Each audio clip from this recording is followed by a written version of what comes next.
This episode of the Quad Squad Pod is sponsored by The Ballad of Bonaduke by R.T. Slaywood, a dark urban fantasy available exclusively on Kindle Vella. Visit our link tree or the description of this episode of the podcast for more information on how to begin reading today.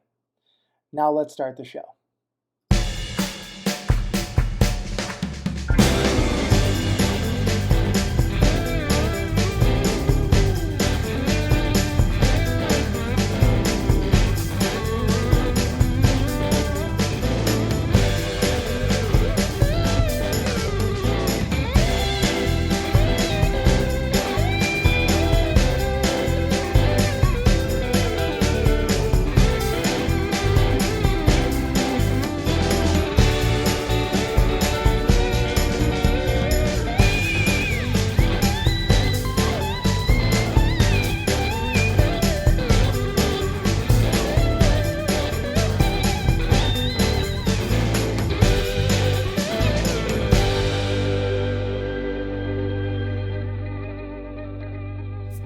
Everyone, we are back. We're episode 11 now. It feels like just yesterday we all got on here, started yelling over one another, but I feel like we've all come a long way. We could not be more excited to be back. The first 10 episodes, if you've listened to all of them by now, great. If not, shame on you. But we wanted to spend those first 10 episodes kind of introducing you all to us, or us to you, let you know some things that we like, maybe some things we don't, and maybe some of our hot takes, like when Aaron said that Tom Petty was a better guitarist than Jimi Hendrix. Fuck you, Andrew. With that being said, as I go to update my board here, we are going to have some fun today. And the topic today is going to be a little bit different than anything we've discussed thus far. We're going to be talking about the prevalence of Christianity in the political right in America. So, buckle the fuck up. You guys are way off script for this episode. And we've all had a shit week, so yeah, seriously, buckle up. Who better to constructively criticize than conservative ordinary white dudes? Yep. Yeah. You know, we figured what there wasn't enough of on the internet was podcasts with white guys. Yeah. So we're just really glad to be able to come back there. But no, so we had to find our again. Yes. We just wanted to rope-a-dope you with talks about Star Wars and DC and Marvel, and now that we've lulled you into a false sense of security, here we are. But to get started today, we kind of wanted to start more broadly and then work our way in. But I think one of the things that's most prevalent, or is a very prevalent talking point in this country, is that this is a Christian nation.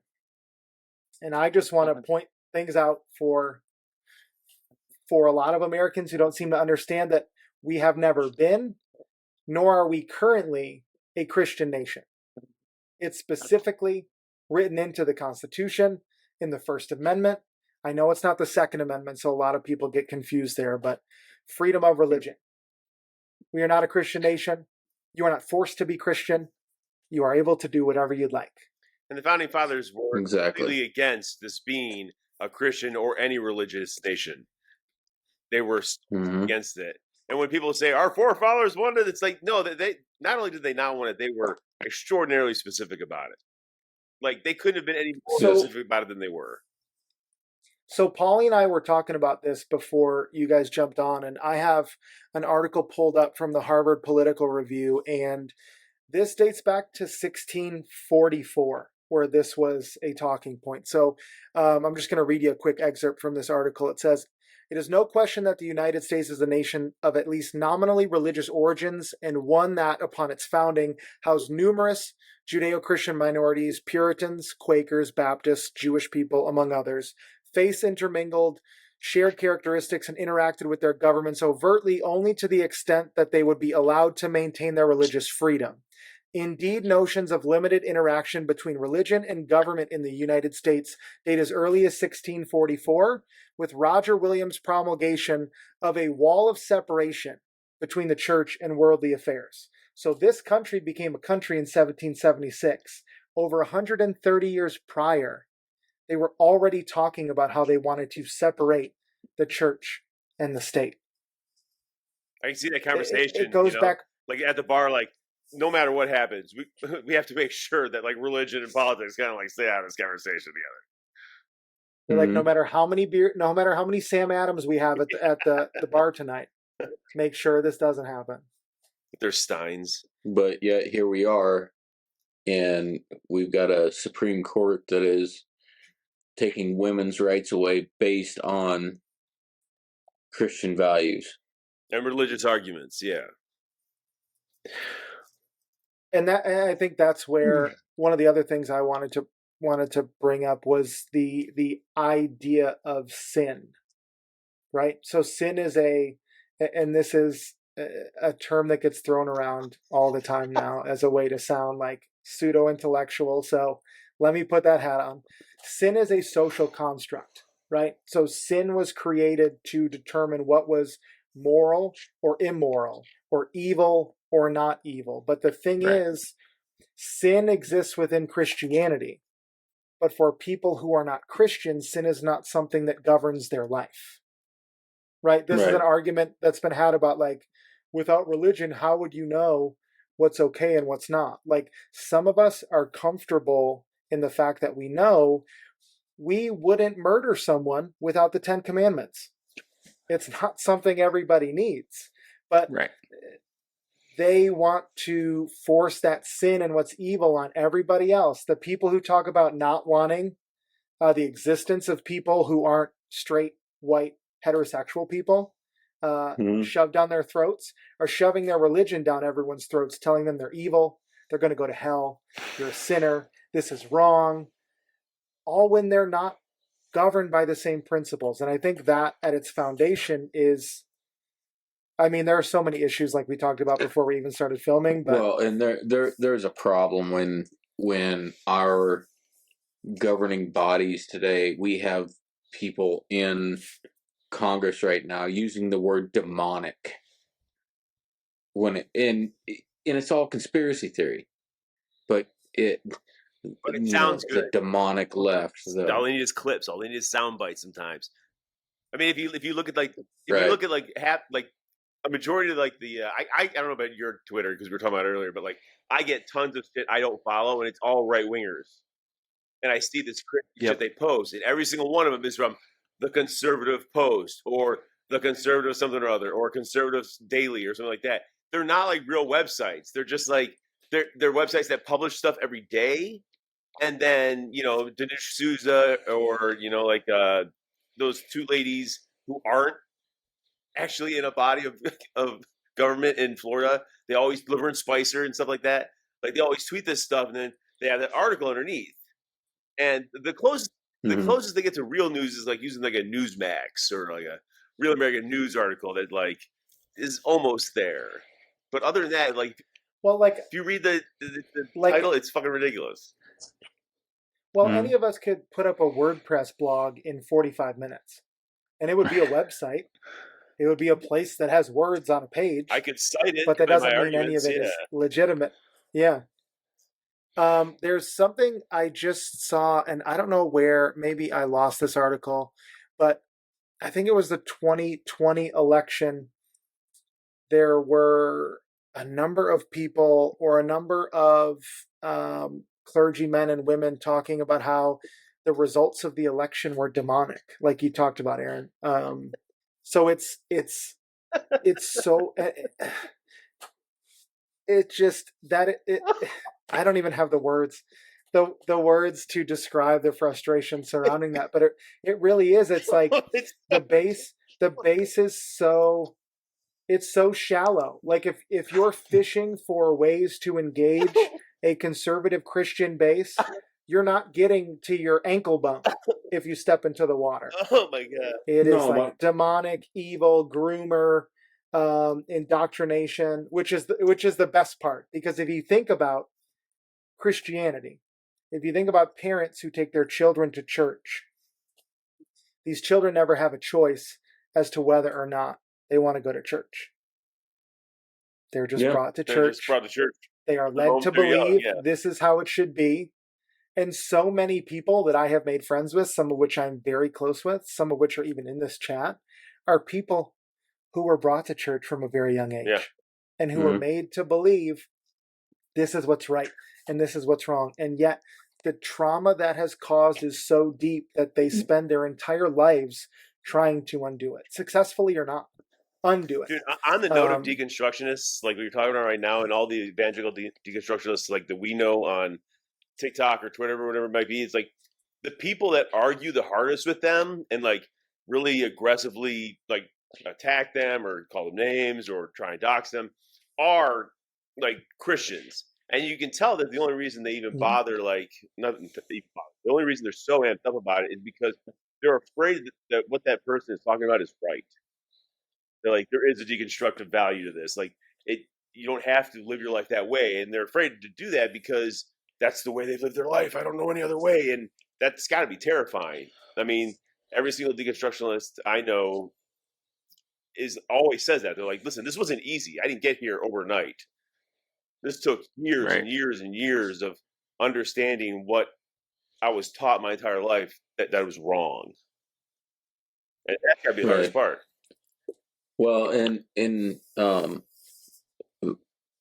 being an atheist, I guess I'm assuming all of you are atheist also, but in becoming atheist and deconstructing my religion, the worst part is when you say to somebody that you're an atheist and they're just like, oh no, you're not. You can't be. How is that possible? How is that possible? Where do your morals come from if you're an atheist? My absolute favorite question. And I'm talking people close to us, not just somebody on the internet. No, like my mom the other day, I said she was talking about being in church, and I love that my mom is able to be happy in her faith. I have no problem with her faith whatsoever. But then when she says, I prayed for you, and I say, well, I'm an atheist, and then she goes, no, you're not. Huh? I'm not? Just because you said so? No, fuck that. I'm also hungry, Mom. No, you're not. Yeah. Well, I think one of the funniest things with that is, when the Christians are like, well, why do atheists always come at, Christians instead of Muslims and, Hindu or whatever it may be? It's just like, well, because a lot of us were Christians. Yeah. Like, we go after what we know. Like, we're not even attacking. We're just pointing out the problems with the religion because we grew up in that religion. Like, I don't talk about Muslim or the Muslim religion, or because I'm not Muslim. I didn't come from a Muslim background, so I'm not going to speak on something that I don't know. Like, there's certain aspects I could speak on, but as a whole, as an atheist, I'm atheist because of the Christian religion, because of what I went through in Christianity. Like, that's why I speak on it the most. Well, that's always one of the...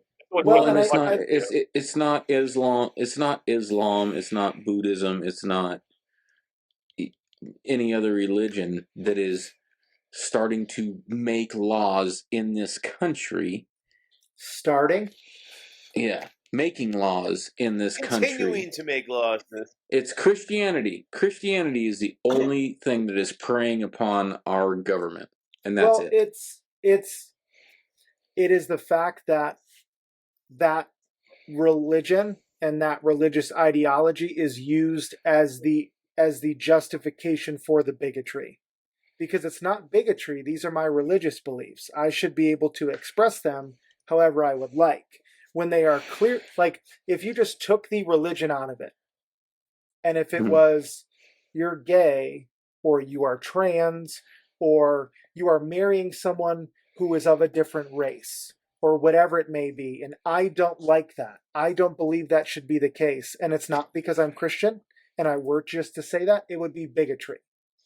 Bigotry justified by your religion is still just bigotry. Mm-hmm. You just have a rosary hung up. No, it's not. It's just how I feel. On your rear view mirror. It's just how I feel. Right. It's how I have to feel because of my religion. Like, I hate that. It's because of my religion. No, it's not. What is it? Is it love the sinner, hate the sin, or whatever dumb shit that they try to say as a way to be like, oh no, just everything about you I despise, but you as a person, you're fine. Like, okay, that makes me feel so much better. Thank you. So and going back to like I was just going to say, going back to like the beginning of it, well, not beginning, but, you know, one thing I found is that, you know, most states followed federal example and abolished religious tests for public office. Like, there used to be religious tests to be in public office. Some states maintain religious tests well into the 20th century, and Maryland actually required a declaration of belief in God for all state office holders until 1961. Like, it's just crazy to think that, like, you know, as a country that was built on the foundation of freedom of religion, that went on for so long as like a mandatory thing, even though federally they were just like, no, like, we shouldn't be doing that. And took until 1961 before it wasn't in every single state. Well, that's like you hear the people who talk about states' rights, and whether it be Roe, whether it be fucking pick something, but states' rights are the reason why the Civil War happened, because they were fighting over states' rights, and that's all. There are so many things that should just be law, but they aren't, because so much of this country is still so deeply ingrained in these Christian beliefs and this ideology that is just like, it is wild. Good. No more sucker right now, baby. It is wild to hear like these people that we see on TikTok or the stuff you see on Twitter, and the things that these people say with their entire chest and they feel justified to say and comfortable saying is like, but they don't even believe it. They don't even believe it. They're weaponizing Christianity right now. They're weaponizing it. They're using trigger words. They don't believe anything they're saying. I don't believe that. I that may be the case with some, but I do believe there are still a ton of people who are so fervently bought in on those beliefs that they don't see the wrong outside of their own perspective. I do think you're right in some cases. Well, did you say, like, the higher up in politics you go, the more you understand that maybe you are just using it, like people at home, and then evangelists at home, they believe in the religion wholly, and then like the further you go up the line, maybe house, and then it's all strategy at that point. Yeah, you're marketing yourself. You have to figure strategy, but I'm sure there's still zealots out there that are higher up there that believe everything they fucking say. Like, I believe Marjorie Taylor Greene fully believes everything that she says. Who's that? Yeah, no, I believe Lauren Boebert believes everything she says. I don't think they believe anything they say. No, they're looking for a reaction. I don't know. It's hard to believe that she doesn't believe that, because to go on with it the way she does is just incredible. Like, you should see her Twitter page. It is psychotic. Yeah. Speaking of Marjorie Taylor Greene, she's one of the people who openly discusses Christian nationalism as a part of the Republican platform. This should be a Christian nationalist country. Like, she announced after the backlash of those statements that she would begin selling Christian nationalist T-shirts. After that, she also attended whatever white supremacist Christian nationalist convention that Nick Fuentes hosted. She spoke at that conference, and then, like, after it, tried to basically disassociate with him entirely.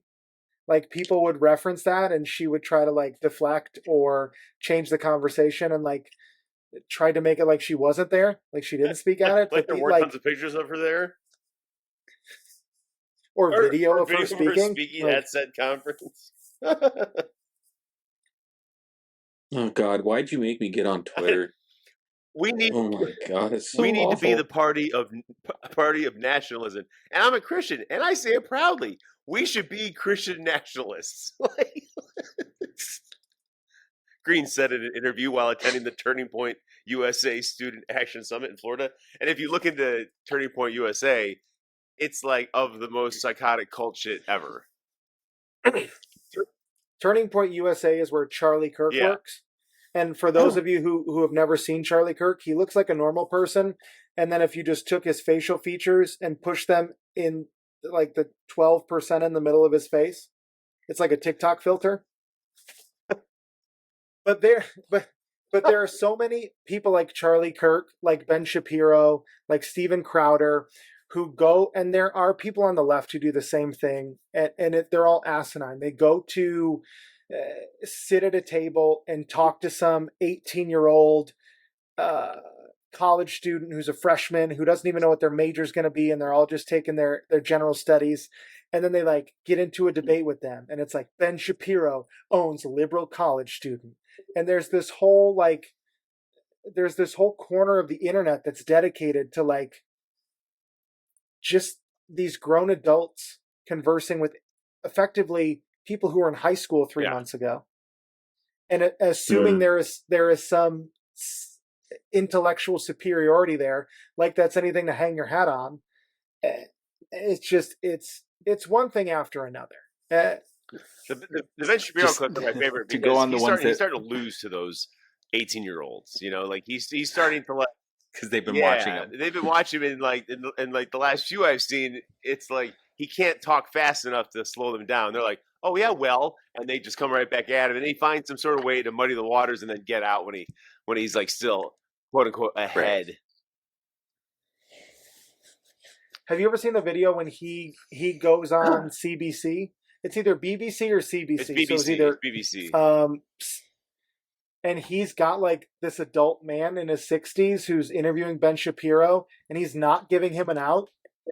And Ben Shapiro's he's on the hook and he won't answer, and then Ben Shapiro just ends the interview abruptly. He's like, "Well, it's been nice talking to you." And he like cuts it off and just like walks off. Amazing. He's like, I need to go buy 1 2x4 from Home Depot and put it in a plastic bag. Every goddamn Sunday, Marjorie Taylor Greene gets on Twitter and puts up the same meme. Join me in prayer today and every day to end abortion in America. And I've made videos about that. Okay, say your prayers, but how about we start teaching sex ed? How about we start making contraception available to everyone? How about we have universal health care? That will end abortion. Republicans are trying to cut school lunches right now.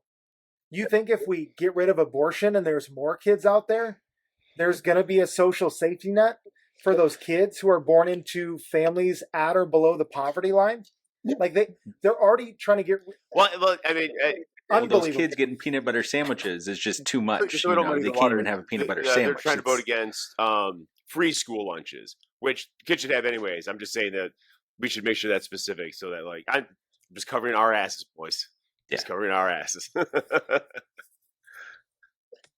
yeah, I mean. Yeah, not lunches altogether. I wouldn't be surprised if Republicans wanted to make kids not eat and focus more on school. But Andrew, don't you remember one that thing at a time? You know, first they'll stop at free lunches. And then why do we even have food at school? I mean, if we're not giving it to them for free, they shouldn't have it there in the first place. So we'll just. Hostess went woke because they did a rainbow cupcake at some point this year. So can't have those. But don't you guys remember that part of the Bible where Jesus said, "Fuck the kids. Mm-hmm. We don't need to feed them." I think that was Leviticus. Yeah, that was it. Yeah. Fuck them kids. Yeah. Paulie, We lost you for a second, Paulie. This kid thing is gonna trying to make sure. He's like, I wasn't a part of that conversation. I had my mic so turned Josh, so Josh Hawley tweeted on Juneteenth of all days. Today is a good day to remember. Christianity is the faith, and America is the place slavery came to die. Jesus. That he said that on Juneteenth. Oh my God! Jeez. Somehow forgetting that chattel slavery was on this land for 400 years and stripped all Africans in chains from their religious roots. God. And Christians were the ones that used their good book as a reason to keep slaves. Oh my God. Fucking end the podcast right now. Yeah, this episode's going to be called Bring on the Asteroid. Yes, just... Can the world just be Armageddon if they don't end up drilling into the asteroid or whatever? Listen, on the conversation of real and fake and like whether or not these people are just like placating to hateful right-wing voters and stuff like that, like when Josh Hawley says tweets that right there, okay, like our history is very clear about like when slavery, this and that, blah blah, you know. So like, so is he doing it? He's saying that shit just to piss people off on June 19th. Like, did he do that sober? Well, he said that on purpose. He said that on purpose. There's no coincidence that was said on Juneteenth. I think that's a safe estimate. That's a safe estimation. But like, and he's absolutely placating. He doesn't believe any of it. Marjorie Taylor Greene, anytime she says pray to end abortion, she doesn't believe it. Marjorie Taylor Greene chased down one of the victims from the Parkland shooting. Or I don't even remember what shooting it was when he came to testify in front of Congress. And basically said he was full of shit, or like wouldn't even let the kid cross the street without hounding him. She is not sane. She tried to like break into AOC's office and was like yelling at her through the mail slot. Like that woman is not okay. And should not be in Congress. No, her and Zangief should go escape to an island somewhere. Do you guys know what Marjorie Taylor Greene has done in Congress? I mean, is she's zero. Tried to impeach Joe Biden 6 times. 9 times. It's 9. Is it 9? I did a video about this like a week or two ago, and it was only 9 then. So for all I know, it could be 10 by now because her and Lauren were arguing the other night about who is going to impeach Joe Biden. This is like an argument on the House floor. They're arguing over whose impeachment is better. And then Marjorie's like, God, "You little bitch." I wonder what? Can you submit letters of impeachment in crayon? No. Or does it have to be? The best part is her out? last 3 attempts, and I think we all can we all know that like regardless of whether she's doing it, she's only doing this so she doesn't have to do anything else, and she can put this like on Twitter, she can put this in the news, she can be seen by her constituents, but like nobody, she has like no co-signers, like it's not like her and like McCarthy and all, the 3 of them, Gates, have like actually signed on to this. She's just filing articles of impeachment and then announcing it and then going on Fox for a couple of days and then fucking forgetting about it. And then she does it again like 6 weeks later. Well, because they put suggestion box on a garbage can, or like, here's where you file these. And she puts them in there and no one ever looks at them because it's all like, if you listen to her speak about it, it's like if any of the 4 of us had to quickly over the next 10 minutes come up with articles of impeachment without access to the internet, we could do a better job of compiling information. Yeah. That would build a competent case even for Biden. But I well, and the thing is that it's not even like Biden's doing a good job. He's just doing a better job than Trump did. Yeah. So he's a devout Catholic who actually goes to church. Wasn't he like excommunicated, or they told him whatever because he said he supports abortion? Like that was a big thing a year or 2 ago. But yeah, like my mom is Irish Catholic. There's so much from Catholicism that is just guilt. Like you're born with this guilt It will always be with you. Based on the Irish Catholic thing, you're gonna love this, and I think I probably told you guys this before, but like, so when I was having my heart transplant, I was here in Michigan, and they said it was gonna be a 1.5 to 2 years, and they said that if I were in California, it would take 3 to 6 months because bigger population, more liberal points of view. Plus, they had Hawaii, which you could also get a heart from. But in Boston, Irish Catholic Boston, it was 4 years plus because they believe they have to die with their body part in order to ascend to heaven or whatever it is.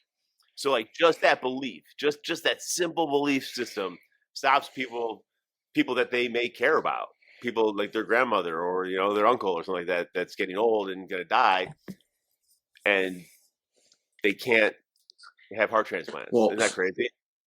So my family is very Irish Catholic, and when I told my mom my end of life wishes, which I put on paper what I want done, I was like, I want to be cremated, and she clutched her pearls. She's like, you can't do that. I'm like, yes, I can. And it'll be just fine, Mom. Actually, it's pretty simple. I can explain the process to you once I'm brought into the funeral. I mean, it's just, and that was burned when I was a senior in high school. I was devout Catholic. I wore was that frosted tips, 9 toes? That was frosted tips, 10 toes at the time. Oh yeah, 10 toes then. Frosted tips at 10 toes. Oh my god, that is fucking awesome. I had a Saint Nicholas necklace around my neck, but then you're just like, you start to learn, oh my god, this is all bullshit. You get in the real world and you're no longer in the bubble you grew up in, and you only, like, as you get older, your understanding of the world grows, even if you stay in the same place, because you have your job, you're out on your own, you have your responsibilities. God forbid you move away to another state, to another city, to even a different part of the same state. You get into a relationship, you get married, you have children, and then you're like, so much of this is bullshit. And there are going to be people that hear that, and they are going to clutch their pearls, and they're going to be like, I can't believe you would think that. But like, one thing I learned after getting divorced, and for so long, and I mean, I even still do it, but like, all that matters at the end of the day is like, you need to live your life in a way so you can look yourself in the mirror and be okay with yourself. If you live your life to make everybody else in your life happy, you will be so fucking miserable. And I can testify to that. But it was freeing, like, coming to that realization. And this was long past when religion was something that was actively in my life. But you spend so much time unwinding these things, and these things become so ingrained within you that you don't even realize it's like something you learned at church or something that has to do with religion. But it's just, it's wild how woven into the fabric of your everyday life a lot of this stuff becomes, and years down the road, you don't even realize it. And you're like, oh shit. And you kind of have those epiphanous moments like you laid out. Well, and most of the people who are shitty people, who will fuck you over, who will lie to you, excuse me, they will think that, well, I'll be forgiven in the end, as long as I repent in the end. It's like, okay, so as an atheist, I don't think that way.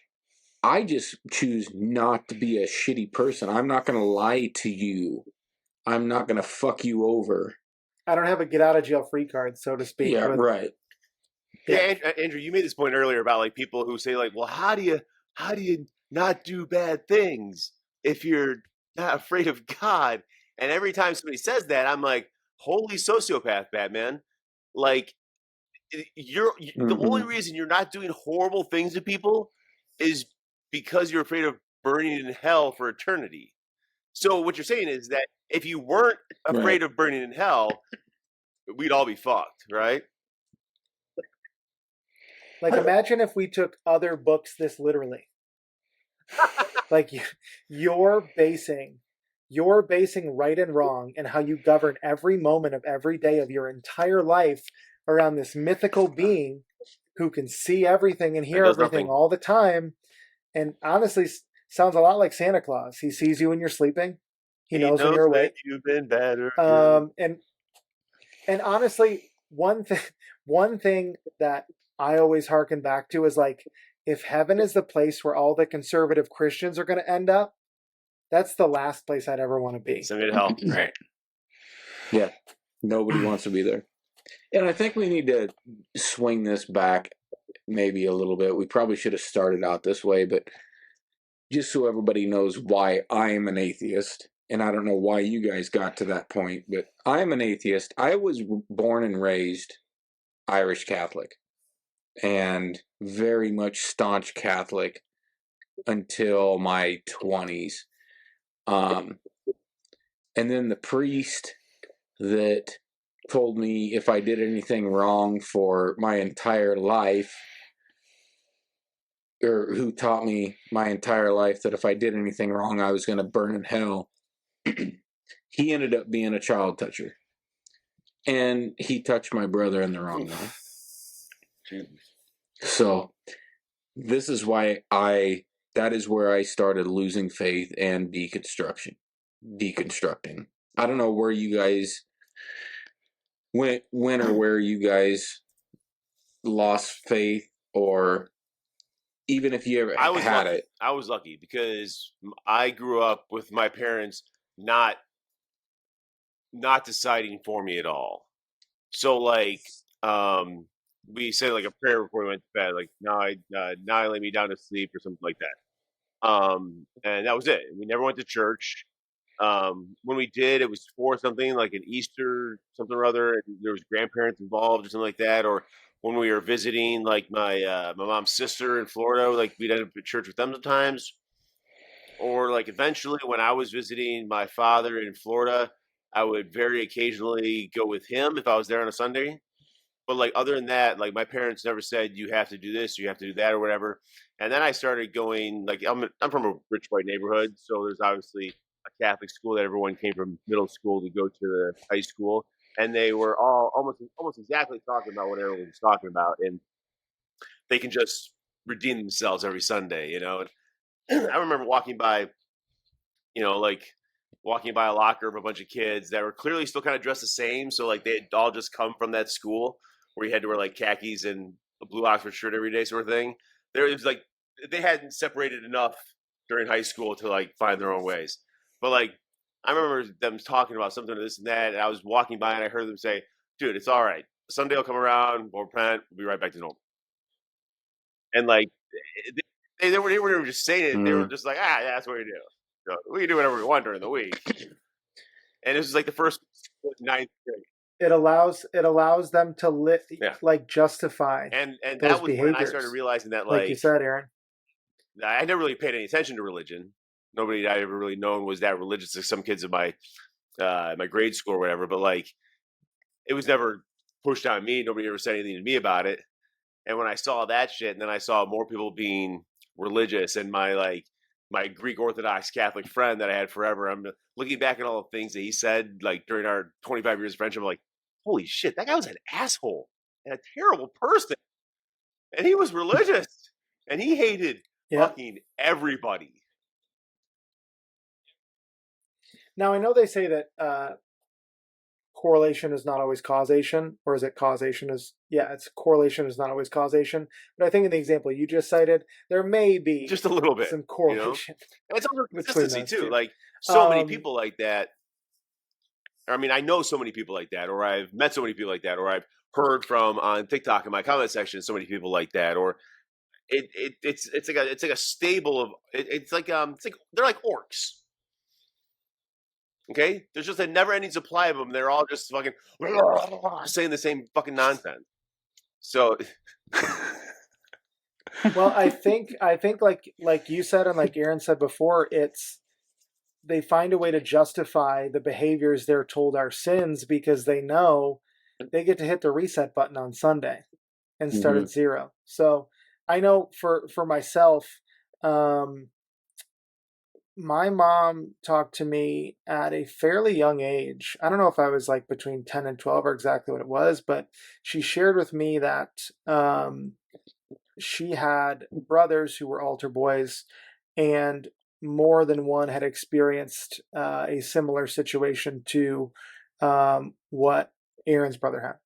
So, and I, like, looking back on that, I couldn't be more thankful that that was a conversation that she had with me at an age where, like, it was still something I had to kind of work through and figure out. But she said, like, I'm not going to force you to go. I'm only telling you this because I want you to, like, I want you to feel like you can make your own decision, which I thought was really, really cool.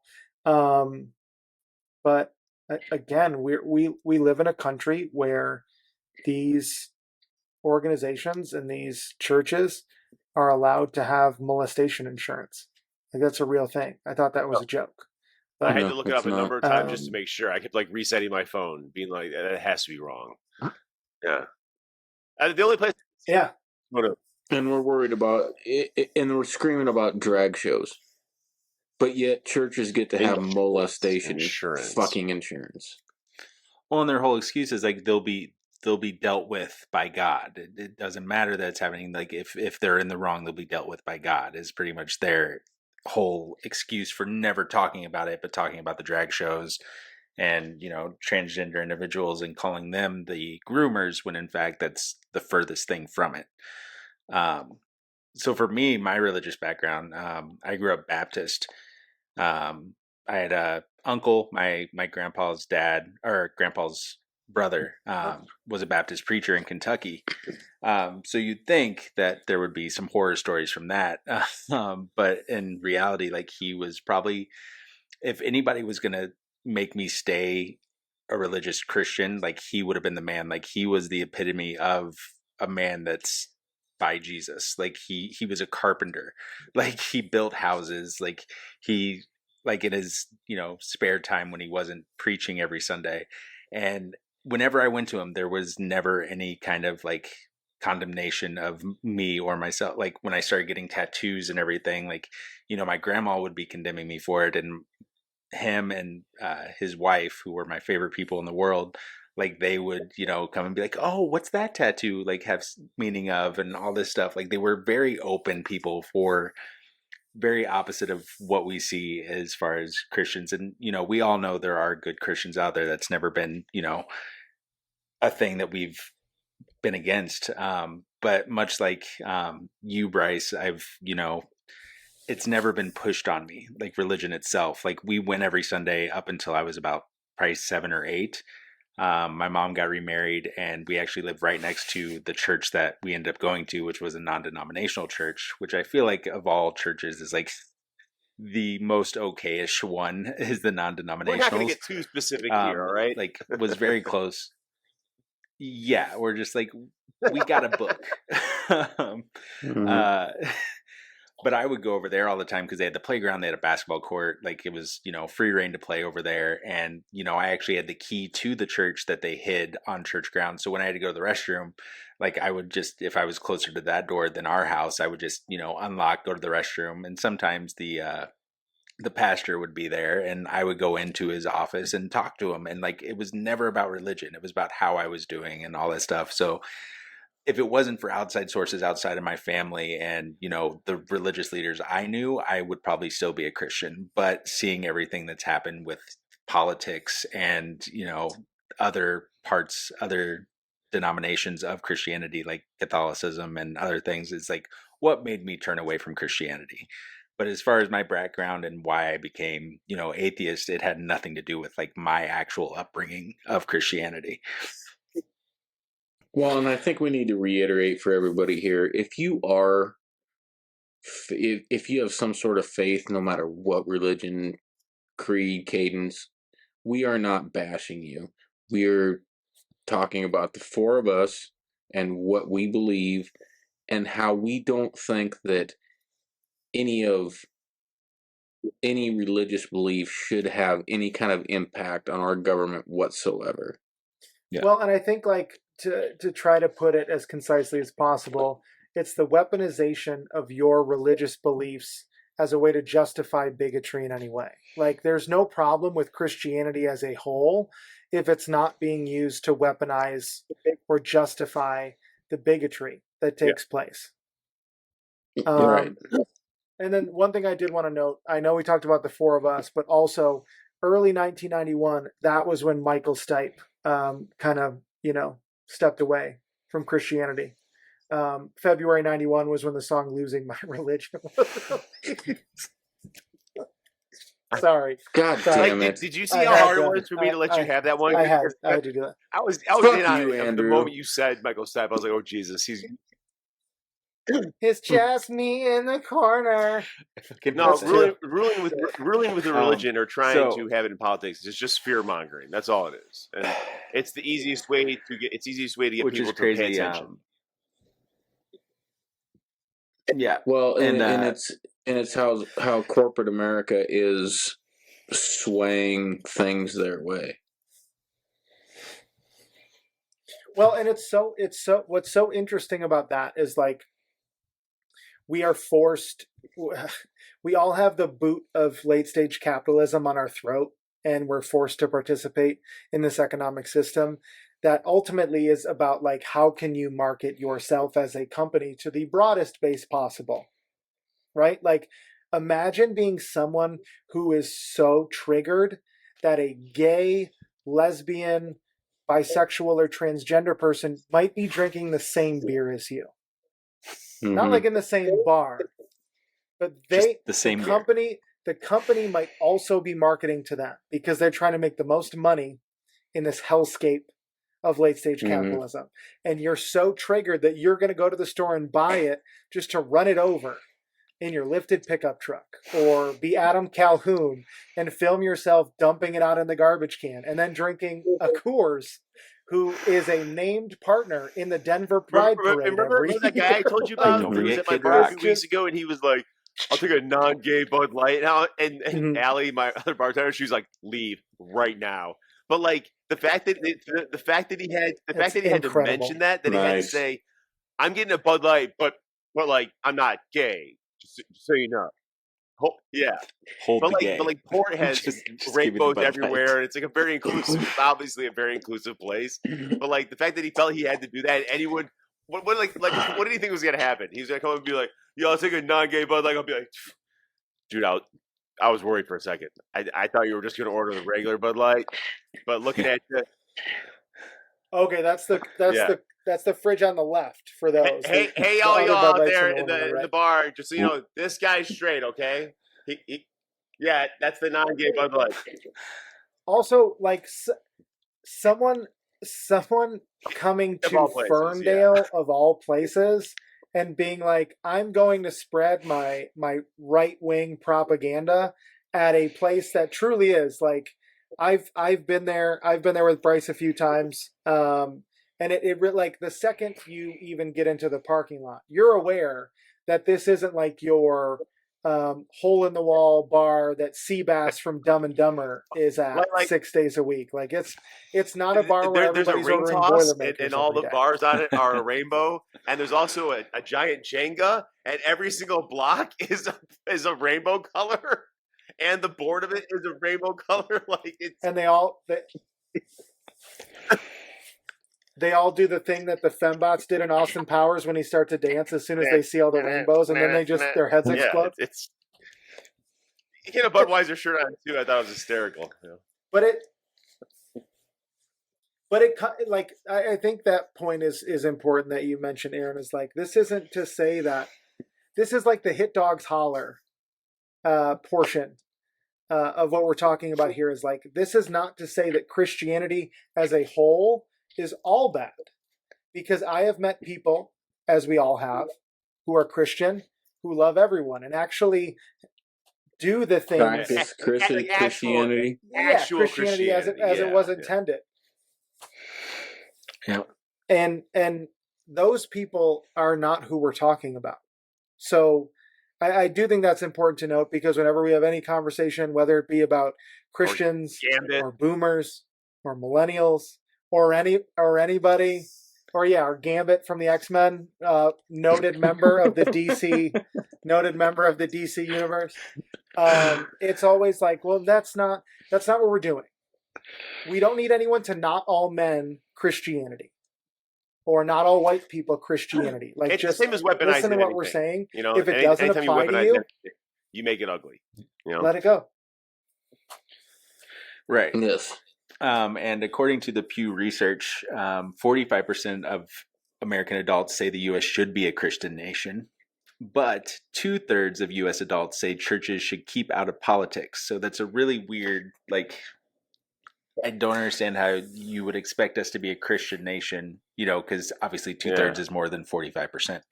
That it's a math, think it's that's a Christian math nation, for all the Republicans who are listening yeah. right now. Thanks, Paul. The bad thing about polls anymore is that who takes polls?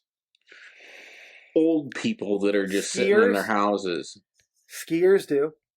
Well, I mean, so even if it's old people, that's actually really good. Some dancers Barbershops? Barbershops? Only the ones that have quartets. Well, and I think I was looking at something similar to what you were looking at, and it was talking about the younger generations. And it looked like among the youngest generations, we see that 51% of millennial Republicans and 51% of Generation Z Republicans want the U.S. to be declared a Christian nation, compared to 10% of millennial Democrats and 7% of Gen Z Democrats. So it is, of the people in those generations, it heavily leans to the right. And I don't think that's a surprise to anyone. But if 51% of Generation Z Republicans, how big of a percentage of that the population? That's a good point. Bigger than we'd like it to be. That's a good it's point. More than zero. That's true. But also, it was just like, so there was another like study of just like, you know, what percentage of each age range knows what Christian nationalism actually is. And the ones that knew it the most were the younger generation, like the 18 to 24 or something like that, which is, it makes sense because they're more informed, like, you know, of their population. It's, you know, compared to us at a younger age, for instance, in politics and other things, it was just like, I wasn't nearly, besides, you know, who the president is and, you know, who I may vote for as a senator or something, like I wasn't nearly as involved as, you know, Gen Z is when it comes to everything that's going on, you know, in our nation. So it's go ahead. Oh, I was just going to say, think about, like, this generation has access to news any moment they want. They've grown up with the ability to have any information source, any video, anything they want at their fingertips as quickly as their internet will load it. I remember growing up, if I wanted to get on the internet, the second somebody got on the phone, it kicked me off the internet. So, like, that's where I hearken back to, like, if we grew up with this technology, I also think so many people would have arrived at the conclusions we have at an earlier age, because you would have had so much more at your fingertips. Like in Aaron's case, if it didn't come to the house via Pony Express, he would have no idea. Fuck you, Andrew.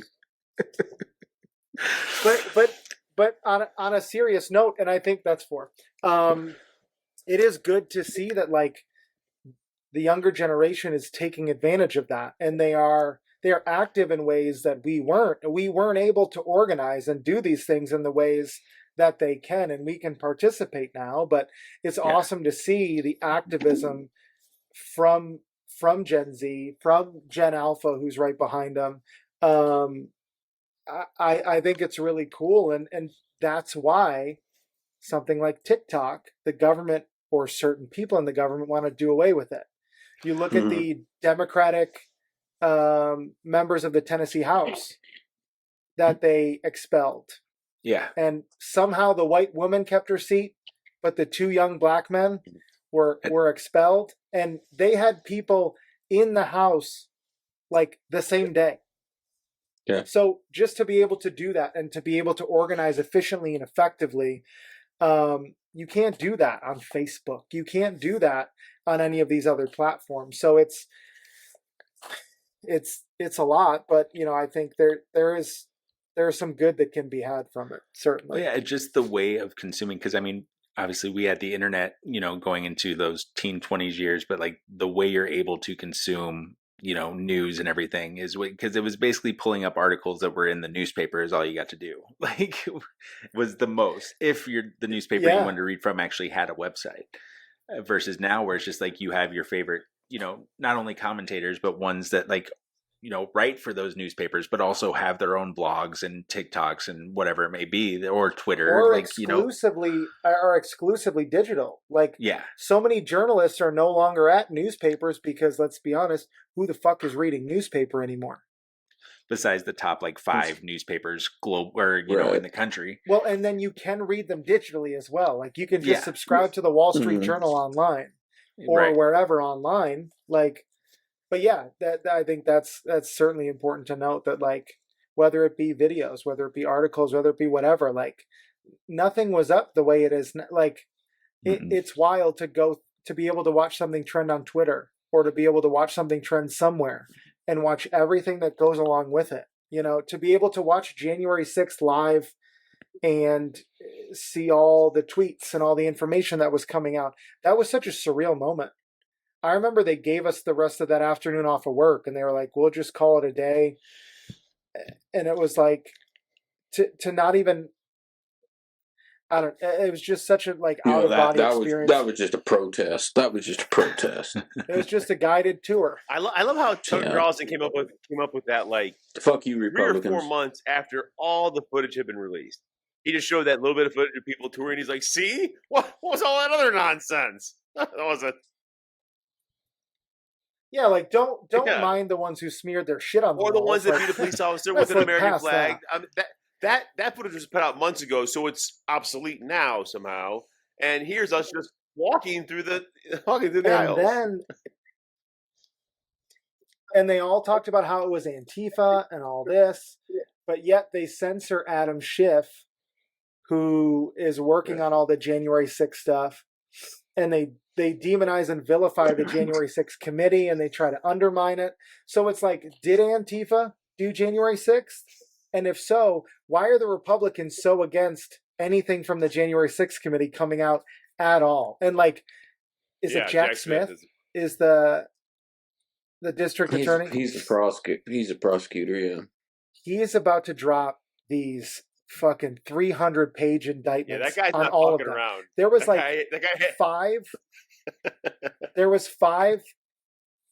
There was five Republicans who texted or asked Mark Meadows in person for pardons from January 6th. And there was like 8 or 9 more who did so in passing or via email. Matt Gaetz wanted all Republicans to receive a blanket pardon for January 6th. So what I will ask the audience is why, if they were not complicit in any crimes or guilty in any way, would all of the Republican Party in Congress need to be pardoned? And Mark Meadows is taking a plea bargain because the FBI is weaponized and the DOJ is weaponized and the...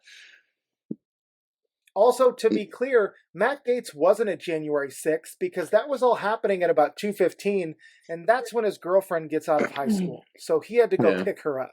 And that's a long line. He has an alibi. He has an alibi. Did Mark Meadows... Did he take a plea bargain in order to testify against all those people that were in that recordings, right? I believe he's getting Meadows favorable treatment for his his participation. But Marjorie Taylor Greene got because all the footage got released to Tucker Carlson. And then Marjorie Taylor Greene got it, and she's like, we're going to show it to the public. And then all of a sudden she's like, we're not going to show it to the public. Why, Marjorie? Because we can show that it was you that was... No, I'm not going to say it. It was edited. There's no proof. There's no angle that you can see it. But if you've seen the footage of the person who drops that duffel bag off, near that park bench, and you put it alongside she has a very unique gait when she walks. Yes. Her stride and her arms and her legs are in such a way that it's just not like the normal way a human walks. It looks like if an alien jumped in someone's body and was like joysticking the arms and legs around, that's kind of what it looked like. So to see that with the hood up and everything, and then you see the members of Congress who were tweeting the whereabouts of Democratic members, like, and she was giving tours the day before. Yeah, the ones who gave tours on January 5th. Yeah, she wasn't the day before. Now this is a very important room, and all these. And this one isn't, but this room is very important. Okay, moving on. You're telling me Jethro and the other guys who were smearing their shit on the walls knew where Nancy Pelosi's office was because they just stumbled upon it? And don't get me wrong, I don't love Nancy Pelosi. I'm not a fan of Nancy Pelosi whatsoever. She needs to no longer participate in government herself at her age. And the insider trading is also illegal, and she should be at her age and her wealth. Yeah. But yeah, all of this stuff isn't pure happenstance, and it's so funny how so many people on the right have the memory of a goldfish when they say things like "we're going to show all the footage," and then they don't. It was Antifa, and then it was someone else, and then it was the FBI, and then it was like, okay, so you're telling me the FBI was installed, and they're the ones who just came in and stormed the. It's exactly like Rudy Giuliani the other day, where the whistleblower that was going to expose the Biden crime family, he died. Sorry, we had him. We had so close. We had him. The stupid. It's like stupid whistleblower hadn't died. It's like the guy that you went to high school with who's like, oh yeah, my girlfriend, she's so hot, and then you're like, oh, that's awesome. Who's her teacher? And he's like, oh, she goes to school it's a different school. It's one you've never heard of in a city you've never heard of, but here's a picture, and it's just like a stock image with like the Getty Images logo across the front. You're like, oh, do you want to bring her to the party? And it's like, oh, she fell off a cliff and died on impact, so she can't actually come. But why do you seem like you have that speech rehearsed? Because I've explained to people how you've talked about girlfriends in the past. So I've had it. Okay, Aaron, now you have to see a pattern there. But this is how he gets you back. You got to see that pattern. You got to find a way to insert a block there. Okay? Don't ask questions. I'm going to work with you. We're going to get them. I promise.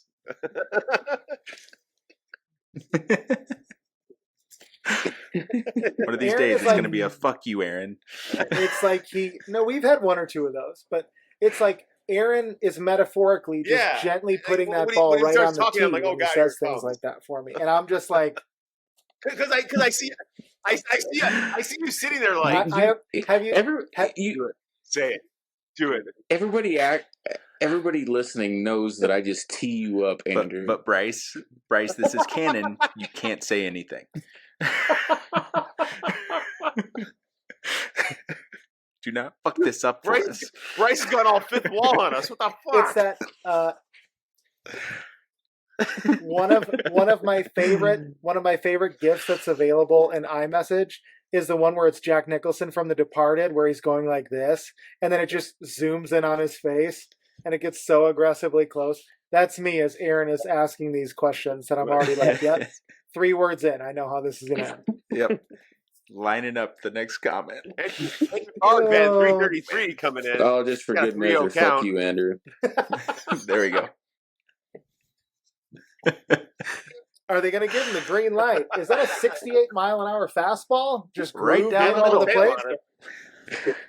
Oh, we started this with Christianity and in politics, and we have gone off the rails. That's what podcast does, folks. No, I think we all could be called off the rails. Like, if we're being honest, we were all focused, like all staring like at the center of our fucking screens, and light it up. A few jokes. A few fuck you, Andrews.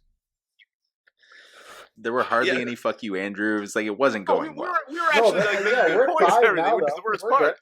Everyone's gonna be like, "Fuck! I listen to these guys for entertainment, not for fucking brains."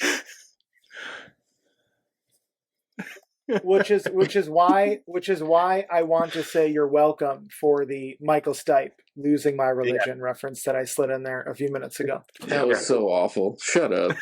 It was the bomb that set off this powder keg. Like, it did. You're like, what's that really long string that's lighting and slowly getting smaller? Am I Wile E. Coyote in this moment right now? Oh. But yeah, and again, this conversation could go for 5 hours or 10 or 20, but I feel like this was a good unearthing of the topic. So. Yeah, I think everybody realizes if they had listened to us, not knowing where we stand in life, I think now. This was a like he makes a good point though, because whenever I see a white guy, a cishet bearded white guy walk in anywhere, even in Ferndale, I'm like squint eyes. I'm like, okay, I'm gonna wait for this guy to open his fucking mouth, and then and then he just orders a Bud Light and doesn't ask for a non-gay one, and you're like, okay, at least you're fine for now. For now, whenever I make new friends at the bar, I'm always like, okay, we're gonna take this slow, right? Let me ask you a few questions. Bryce, if I walk up in my t-shirt, Wranglers, cowboy boots, and ball cap, your Zubaz pants? No, not my. Fuck off, Andrew. that one doesn't count. That doesn't count. That doesn't count. Close. But what are you gonna think about me when I walk up? At like not showing my predetermined like, oh God, is this that white guy? I'm always like, it's called a poker face, Mr. Semi-professional poker. Like face. I've been wearing a mask for too long. I'm down there talking to myself now. Like I got the mask. And I'm like, you're like, did you just call me a motherfucker? And you're like, oh shit, I'm not wearing a mask anymore. Whoops. Turn. Damn it. And like, and the next week's like, I'm sorry, did you say something? I'm like, oh shit. I'm talking about my. Whoops. But then I walked up to you and said, "Happy Pride." See, that's the worst part. I'm becoming skeptical too. Somebody says that shit, I'm like, are you being sarcastic? Are you trying to be an asshole? Yeah. I'm like, age is setting in. I've known you for too long. Gotcha. Maybe is what it is, Aaron. If your age is setting in, talk to Aaron. He has a lot of experience with that. Yeah, I will turn you into a curmudgeon. No, I'm actually starting to dig it. It's and just remember, it's falling on like a cool blanket. You know, like I like it. It's cozy.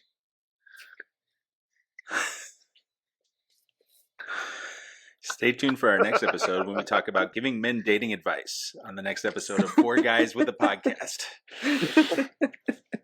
We're just going to go over every single one that stereotypical male podcast, but go against what they say. That's how this is going to roll out. So the next episode needs to be what women find attractive.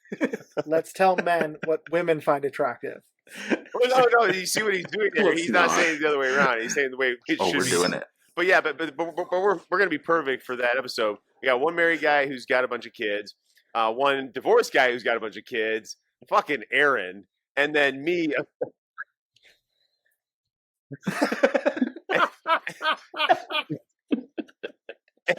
That's going to be a clip. A fucking Star Wars loving guitar player who doesn't have a driver's license. So if you want to know, we got fucking answers for you. All right. Yeah. One of us is going to know what you need. I'm just going to leave it alone. 4 alphas. 4 alphas. You see, dude, they're even laughing about calling themselves alphas. They're so beta. I can't. That's I've seen a lot of them saying Sigma recently. Is Sigma above beta but not alpha? I refuse to work myself into the Greek alphabet and the hierarchy of.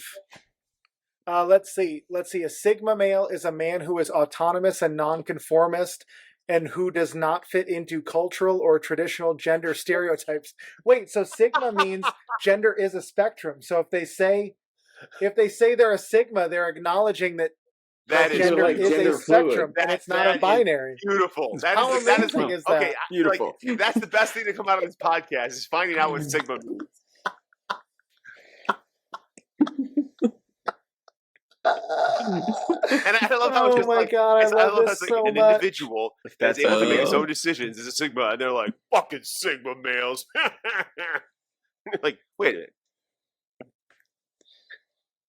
minute. Also, can we like just tell everybody right now we are never, ever, ever going to have a podcast about relationships. Ever. We may run out of ideas eventually. After next week, we won't. But yeah, definitely not. Fuck you, Andrew. All right, Andrew, tell them about our sponsor. So our sponsor is one handsome son of a bitch who goes by the name of R.T. Slaywood, and his novel is The Ballad of Bonaduke. You can find it on Kindle Vella, and I just talked to him before the podcast today, and he said if you have not read the entirety of the novel, but you listen to the podcast, he has all of your personally identifiable information, and he will be ready to haunt your dreams. So do with that what you will. Did he mention the cruise? Like, when is this happening? I'm tired of hearing about next week. So the cruise, he said, is actually just going to be a pontoon boat. Fuck. And he has enough gas to do 2 laps around the lake. But the thing is, it's a lake near Bryce and I, so you guys just have to make your way out to Michigan. We get 2 laps, so we'll have like a 9 to 12 minute podcast. How big's the lake? Is this going to be near Traverse City? Parking lot, he said. Cool. Nice. That sounds like a Traverse City sort of activity. Okay, cool. I was going to say because that's too far away. I was trying to make this convenient for you and I. Aaron and Polly can figure it out. The level, the content level of KKK groups and cocaine in Traverse City is staggering.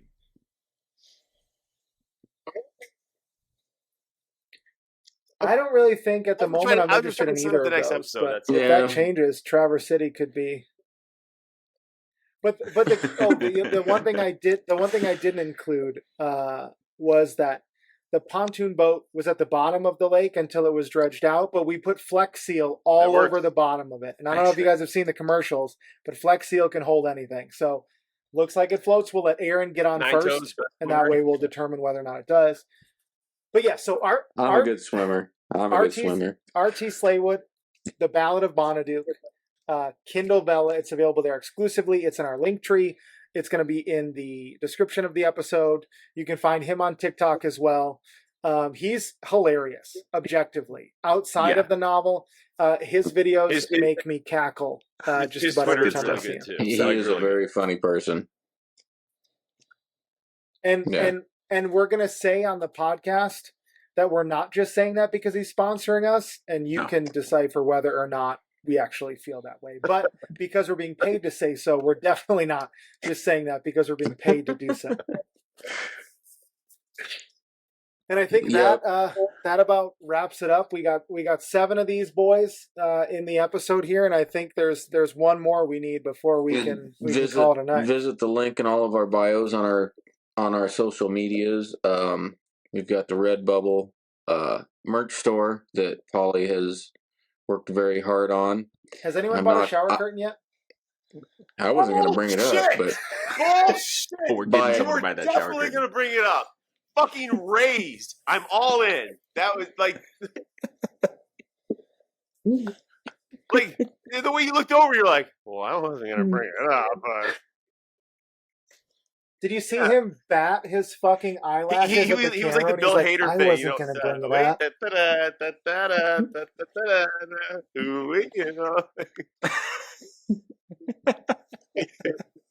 The Allen.